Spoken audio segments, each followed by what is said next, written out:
السلام علیکم ورحمۃ اللہ وبرکاتہ۔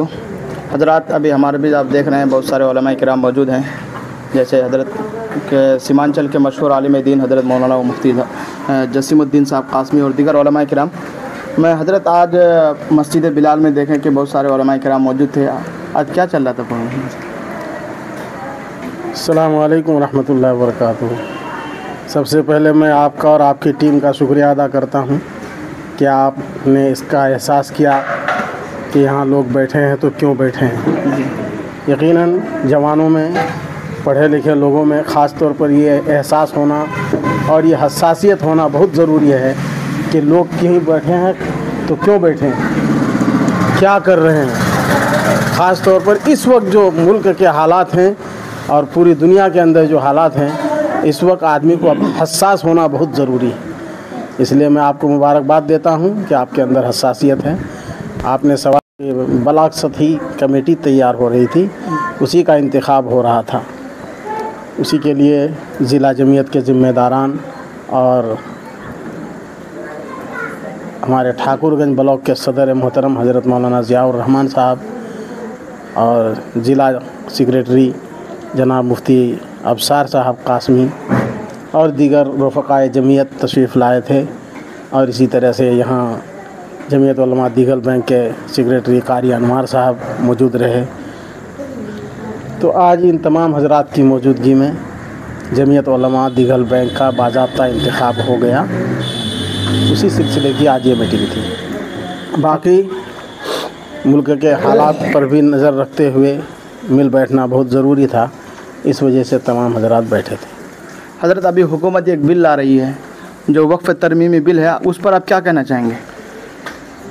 اس پر یہی کہنا چاہوں گا کہ یہ بل لا کر کے حکومت مسلمانوں کی جائیداد پر، جو خاص طور پر وقف کی جائیداد ہیں، اس پر قبضہ کرنا چاہ رہی ہے۔ سر، وقف کسے کہتے ہیں حضرت؟ لوگ وہ بھی سمجھنا چاہتے ہیں۔ وقف تو جو اللہ کے لیے لوگ اپنی پراپرٹی، جائیداد منقولہ یا غیر منقولہ اللہ کے حوالے کر دیں، اللہ کے ملکیت میں دے دیں، تاکہ امت مسلمہ کے غریب طبقہ کے لوگوں کے لیے، مفلسین کے لیے اور امت مسلمہ کے فلاح و بہبود کے لیے اس سے کام لیا جائے۔ مساجد ہیں، مکاتب ہیں، مدارس ہیں، خانقاہیں ہیں، درگاہیں ہیں، اسی طرح سے قبرستان ہیں، اور دیگر اغراض کے لیے بھی یہ زمینیں دی جاتی ہیں اللہ کے نام پر۔ یہ وقف للہ ہے، یہ عبادت ہے، یہ مسلمانوں کے بیچ یہ عبادت کی چیز ہے۔ اب عبادت میں ہم کسی غیر مسلم کا دخل بالکل برداشت نہیں کر سکتے ہیں۔ حکومت جو بل لا رہی ہے، اس کی بات شک ایسی ہے کہ جس میں غیر مسلموں کا دخل ہوگا، جی بالکل، ایک تو ہم اس کو قبول نہیں کرتے ہیں۔ دوسری بات یہ ہے کہ 1995 میں جو وقف بل تیار ہو گیا ہے، تمام لوگوں نے باتفاق رائے اس کو منظور کر لیا ہے، وہ ہمارے لیے کافی ہے۔ آگے حکومت کو اب اس سلسلے میں کوئی بل لانے کی ضرورت نہیں ہے۔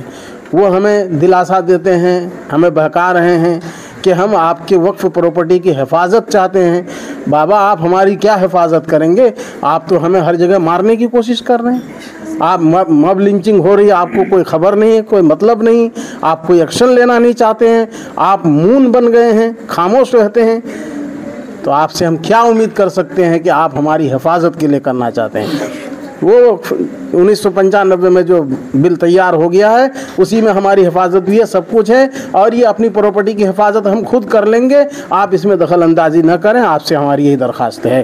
اس لیے پورے ملک کے مسلمانوں سے میں گزارش کروں گا، وہ ملک میں ہوں یا بیرون ملک، جہاں بھی ہوں، وہ اپنے احتجاج پرزور انداز میں درج کرائیں، اعتراضات حکومت کو بھیجیں، جوائنٹ کمیشن میں بھیجیں، اور یہ ظاہر کریں کہ ہم اس بل کو بالکل نہیں مانتے، اس کا A to Z ہم مسترد کرتے ہیں انشاءاللہ۔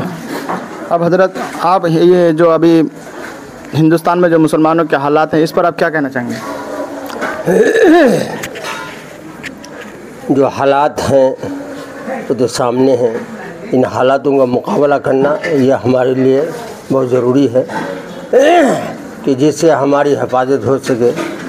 آج جس حکومت میں ہم رہ رہے ہیں، یہ تو نام لیوا صرف جو ہمارا پاسبان ہے، یہ ایسے پاسبان ہیں جس پر ہم کو کوئی بھروسہ نہیں ہے۔ صحیح بات ہے۔ حضرت، یہ جو جمعیت علماء ہے،